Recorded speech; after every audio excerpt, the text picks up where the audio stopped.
Hi friends, welcome back to Subhiksha Samayalarai. நான் உங்கள் ஐஸ்வர்யா.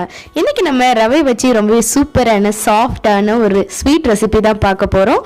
ரவா ஜாமுன் ரொம்பவே சிம்பிள் அண்ட் ஈஸி தான். குயிக்கா செஞ்சிரலாம். டேஸ்டும் சூப்பரா இருக்கும். எப்படி செய்யலாம்ங்கறத பார்த்தறலாம். அதுக்கு முன்னாடி லாஸ்ட் வீடியோவோட கமெண்ட்ஸ் பார்த்தறலாம். வாங்க வீடியோக்குள்ள போயிடலாம். ஃபர்ஸ்ட் கமெண்ட் விவேக் ராஜன், பார்க்கவே செமையா இருக்கு, இங்க ஒரு பார்சல் அனுப்பிருங்க ஐஷு பை வினோன்னு சொல்லியிருக்காங்க. கண்டிப்பா வினோ பார்சல் வந்துகிட்டே இருக்கு. அடுத்ததா 3 ஃபோக்கஸ் ஜே, அகத்தின் அழகு முகத்தில் தெரியும், சமையலின் சுவை உங்கள் அசத்தலில் தெரிகிறது, பிக் லைக்னு சொல்லியிருக்காங்க. ரொம்ப நன்றி சகோதரி. உங்களோட கமெண்ட்ஸும் இந்த மாதிரி வரணும் அப்படின்னா கீழே இருக்க கமெண்ட் செக்ஷன்ல கமெண்ட் பண்ணுங்க. இப்போ வாங்க ரெசிபி வீடியோக்குள்ள போயிடலாம். ஃபர்ஸ்ட் ஸ்டவ் பற்ற வச்சுட்டு ஒரு பேன் வச்சுக்கலாம். பேன் சூடானதும் இதில் 1 கப் அளவுக்கு ரவை சேர்த்துடலாம். நான் டபுள் ரோஸ்டட் ரவை தான் எடுத்திருக்கேன். இது ஆல்ரெடி ரோஸ்ட் பண்ணி இருக்கிறதுனால ஜஸ்ட் இது சூடாகிற அளவுக்கு மட்டும் லைட்டாக வறுத்து எடுத்துக்கலாம். அப்போ தான் நல்லா அரைப்படும். இதை மிக்சியில் சேர்த்து நம்ம அரைச்சிக்க போகிறோம். அதனால இது லேசாக சூடாகிற அளவுக்கு சிம்மில் வச்சு வறுத்தடலாம். இந்த மாதிரி வறுத்து எடுத்துட்டாச்சு. இப்போ இதை ஒரு மிக்சி ஜாரில் மாற்றிட்டு நல்லா பவுட்ரு பண்ணி எடுத்துக்கலாம். இப்போ பாருங்கள், நல்லா பவுட்ரு பண்ணி எடுத்தாச்சு. இது ரொம்ப கொரகொரப்பாகவும் இல்லாமல் ரொம்ப பவுடராகவும் இல்லாத கொஞ்சமாக கொரகொரப்பாக இருக்கிற மாதிரி அரைச்சி எடுத்துட்டாச்சு. இந்த மாதிரி இப்போது அதே பேனில் நம்ம அரைச்சி வச்சுருக்க ரவை பவுடரை சேர்த்துக்கலாம்.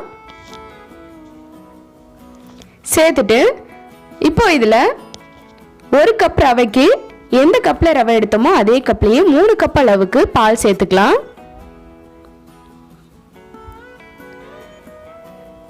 நம்ம ஸ்டவ் பற்ற வைக்காமல் ஃபஸ்ட்டு இந்த ரவை பவுடர் கூட பால் எல்லாம் சேர்த்து நல்லா மிக்ஸ் பண்ணிவிட்டு அதுக்கப்புறம் ஸ்டவ் பற்ற வச்சுக்க போகிறோம். இப்போ 3 கப் பால் சேர்த்தாச்சு. இது லேசாக கட்டியெல்லாம் இல்லாமல் நல்லா மிக்ஸ் பண்ணி விட்டுறலாம். இந்த மாதிரி மிக்ஸ் பண்ணி விட்டுட்டு இப்போ ஸ்டவ் ஆன் பண்ணிடலாம். ஸ்டவ் ஆன் பண்ணிவிட்டு சிம்மில் வச்சுட்டு நல்லா பாலெல்லாம் குறைஞ்சிட்டு நல்லா சாஃப்டாக இந்த ரவை வெந்து வந்துடும். பார்த்தா தெரியும், இந்த மாதிரி நல்லா சாஃப்டாக வெந்து வந்துருச்சு. 1 கப் ரவைக்கு 3 கப் பால் எடுத்துட்டோம் அப்படின்னா கரெக்டாக இருக்கும். நீங்கள் எந்த கப்பில் ரவை எடுக்கிறீங்களோ அதே கப்லேயே பாலும் சேர்த்துக்கோங்க. இப்போது இதில் ஒரு 4 டீஸ்பூன் அளவுக்கு நெய் சேர்த்துக்கலாம். நெய் சேர்த்துக்கும் போது இன்னும் நல்லா பேன்லலாம் ஒட்டாமல் நல்லா சாஃப்டாக இருக்கும். நெய் சேர்த்து நல்லா மிக்ஸ் பண்ணி விட்டுறலாம். இப்போ பார்த்தாவே தெரியும், பேன்லலாம் ஒட்டாமல் நல்லா சாஃப்டாக வந்திருக்கு.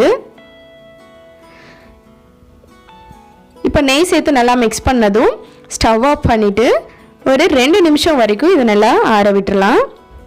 ஆற விட்டுட்டு இப்போ கையால் நல்லா இதை சாஃப்டாக பிசைஞ்சு எடுத்துடலாம். கொஞ்சம் சூடாக இருக்கும் போது பிசைஞ்சு எடுத்துடலாம். இப்போ இதில் நமக்கு தேவையான அளவுக்கு ஜாமுன் தேவையான அளவுக்கு உருண்டைகளை உருட்டி எடுத்துடலாம். நான் இந்த மாதிரி எல்லாத்தையும் உருண்டைகளை உருட்டி எடுத்துட்டேன். இப்போ எண்ணெய் சேர்த்து இதை பொரிச்சு எடுத்துடலாம். ஒரு கடாயில் ஜாமுன் பொரிக்கிறதுக்கு தேவையான அளவுக்கு எண்ணெய் சேர்த்துக்கலாம்.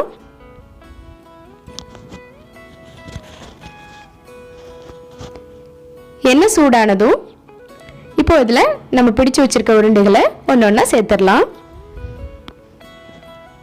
அதே மாதிரி நம்ம இந்த உருண்டைகளை சேர்க்கும் போது ஸ்டவ் லோ ஃப்ளேமில் வச்சுக்கோங்க. உருண்டைகளை எல்லாத்தையும் சேர்த்துட்டாச்சு. சேர்த்துட்டு நம்ம உடனே கரண்டி வச்சு எடுத்து விடக்கூடாது, கொஞ்சம் செட் ஆகணும். 1 நிமிஷம் வரைக்கும் விட்டுட்டு அப்புறம் எடுத்து விடலாம். நம்ம உடனே எடுத்தோன்னா பிரிஞ்சு வந்துடும். அதனால் கொஞ்சம் நேரம் விட்டு அப்புறமா எடுத்து விடலாம். நம்ம பால்லாம் சேர்த்து செஞ்சுருக்கிறதுனால நல்லா சாஃப்டாக இருக்கும். இப்போ பாருங்கள், நல்லா கலர் சேஞ்ச் ஆகி நம்ம ஜாமுன் கலருக்கு வந்துருச்சு.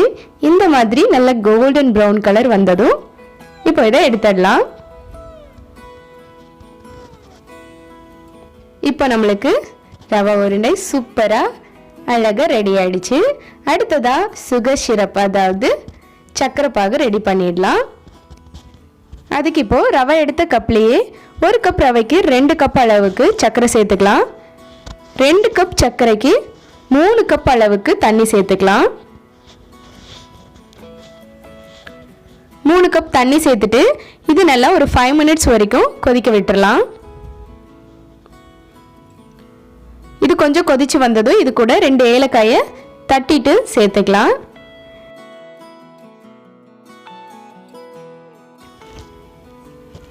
ஏலக்காய் சேர்த்துட்டு நல்லா கொதிச்சு வந்துருச்சு 5 மினிட்ஸ்.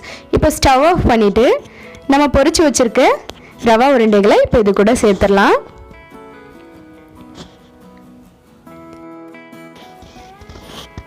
சேர்த்துட்டு இப்போ இதை ஒரு 2 மணி நேரம் வரைக்கும் நல்லா ஊற விட்டுனா ரொம்ப சாஃப்டான ஜூஸியான ரவா ஜாமுன் ரெடி ஆகிடும். கண்டிப்பாக ட்ரை பண்ணி பாருங்கள். ரொம்பவே சிம்பிள் தான். 1 கப் ரவை இருந்தால் போதும். ரொம்ப சிம்பிளாக செஞ்சிடலாம்.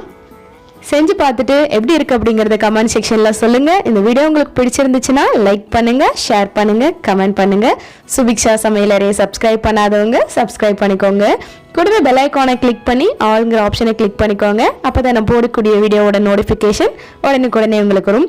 அடுத்ததாக ஒரு சூப்பரான ரெசிபி வீடியோவோட மீட் பண்ணலாம். Thank you so much for your வாட்சிங்.